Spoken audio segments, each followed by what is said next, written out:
The soldiers in the KISS Army are known for a loyalty rivaling that of the top-ranking soldiers in La Cosa Nostra. And even though it takes nothing more than a turntable and a little grease paint for a KISS fan to get made, there have even been some wise guys known to sing like a canary after hearing the shotgun rhythm of a love gun. And that's what I want to talk about today. So stick around. Pat Stanley Space Demons coming at ya! When hard rockers KISS began to take the music world by storm in the mid-70s with their explosive live shows and outlandish costumes, they drew the consternation of many of their peers who regarded them as nothing more than a gimmick band whose music took a back seat to their image.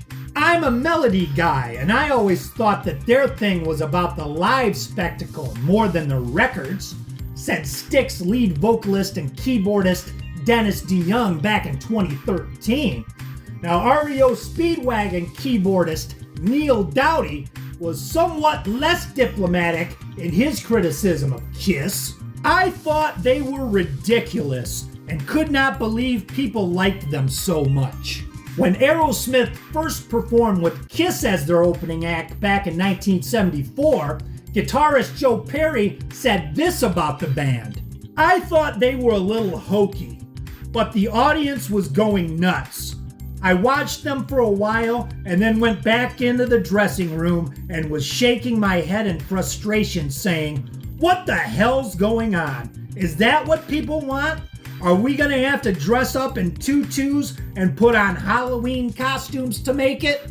Now, guitarist Steven Van Zandt, who might be best known to TV viewers for his role as Silvio Dante, the consigliere to mob boss Tony Soprano on the groundbreaking HBO series The Sopranos from 1999 to 2007, but older music aficionados might know him better for his work with Bruce Springsteen's E Street Band, where he'd perform six-string duties as Little Steven during the first decade of the group's existence, before departing in 1984 to embark on a solo career. He'd briefly reunite with the band in 1995 before returning in 1999, where he's remained ever since.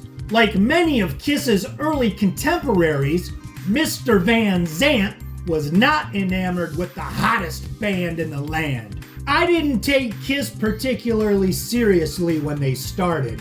I thought it was sort of a cartoon," Van Zandt would say in 2003. He thought the group's whole quote-unquote dressing up thing was a gimmick, and he wrote them off as all sizzle and no steak.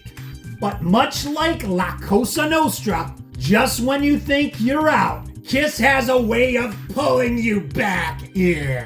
And when the four original members of KISS famously put the makeup back on for a reunion in 1996, the KISS Army would find themselves with an unlikely new recruit. "I saw them for the first time on their reunion tour, and I was really shocked," Van Zandt said. "It was one great song after the next. Nothing but terrific songs. It was a great, great show. It's funny how you get a different perspective through the years. Musically, they are just a terrific rock and roll band, and I gotta agree with little Steven Van Zandt, who came around to the KISS way of thinking just when he thought he was out. The KISS Army pulled him back in, and I've gotta agree with him. When it comes to KISS, first and foremost, for me, it's always been about the music. Now, I'm too young to remember the 70s KISS makeup heyday, and I didn't discover KISS until later on when I started trying to learn the guitar, and I was looking for good rock and roll songs to learn, and I discovered KISS, that they had good, straight-ahead rock and roll tunes. I fell in love with that first KISS album, and to this day, those first 3 KISS studio albums are my favorite.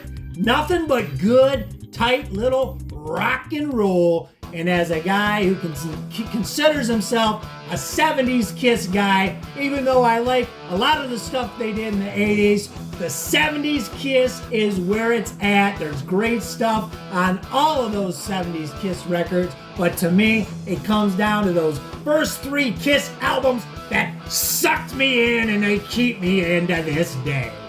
So let me know what you guys think in the comments as they pertain to the topics discussed hitherto, and we'll see you next time.